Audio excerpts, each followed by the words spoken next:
Tiniyak ni Pangulong Ferdinand R. Marcos Jr. na hindi titigil ang investigasyon ng pamahalaan hanggat hindi nahuhuli ang mga big fish sa korupsyon at hindi nabubuwag ang sistema ng katiwalian. Yan ang ulat ni Kenneth Pasyente. Sa gitna ng kontrobersiya sa mga flood control project, tiniyak ni Pangulong Ferdinand R. Marcos Jr. na magpapatuloy ang investigasyon ng pamahalaan at mapapanagot ang mga nasa likod ng katiwalian. Sabi ng Pangulo, dapat matukoy ang anyay big fish o malalaking personalidad na may kaugnayan sa mga irregularidad.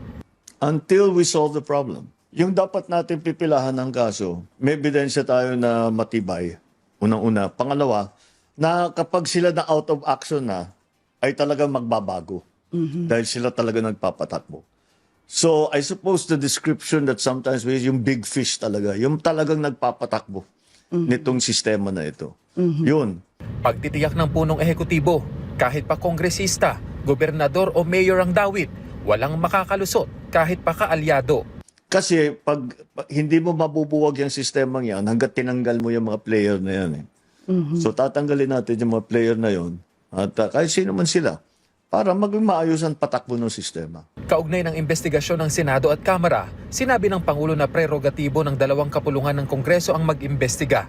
Gayunman, giit niya na magsasagawa pa rin ng sariling investigasyon ang ehekutibo sa pamamagitan ng bubuuing independent commission para tutukan ang mga alegasyon ng anomalya. Alam mo, prerogative ng Kongreso yan eh.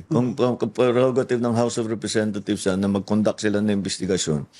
At prerogative ng Senado na mag-conduct sila ng investigasyon. So patuloy natin.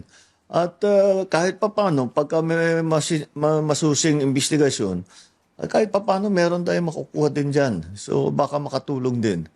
So but allow them. We will do we will have the independent commission. We'll organize it. We will support it fully.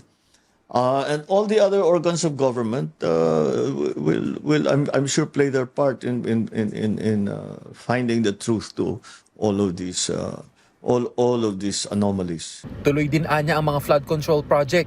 Pero paglilinaw ng punong ehekutibo, dapat munang ubusin ang natitirang budget sa 2025 General Appropriations Act para sa mga naturang proyekto. So there will be no budget for 2026 for flood control. Dahil meron naman 350 billion for 2025 na hindi pa nauubos talaga.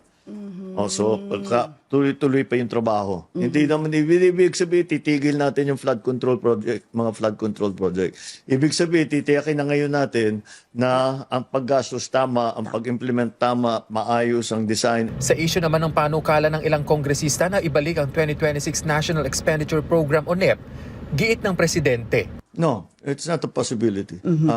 Ang titignan na lang is the DPWH budget. Unilaterally, from our end in the executive, I already instructed the DPWH to review and to rewrite the DPWH budget.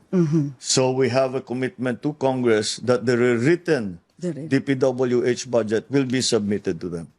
Samantala, ibinahagi ng Pangulo ang kanilang pag-uusap ni dating DPWH Secretary Manuel Bonoan matapos magbitiw dahil nakakaabala na raw ito sa Pangulo. Kaya nagpasya na magbitiw sa ngalan ng command responsibility. Tiwala naman ng Pangulo sa kakayahan ni Secretary Vince Dizon bilang bagong kalihim ng DPWH. He did a very good job in DOTR and I think he understands very well what needs to be done. And I think he's committed enough to this, what we are doing, that he will do whatever is necessary, even if it's a little difficult, kahit na medyo may magagalit sa kanya. You know, he's very professional. Basta trabaho. Hindi naman walang personalan. Kenneth Pasyente, para sa Pambansang TV, sa Bagong Pilipinas.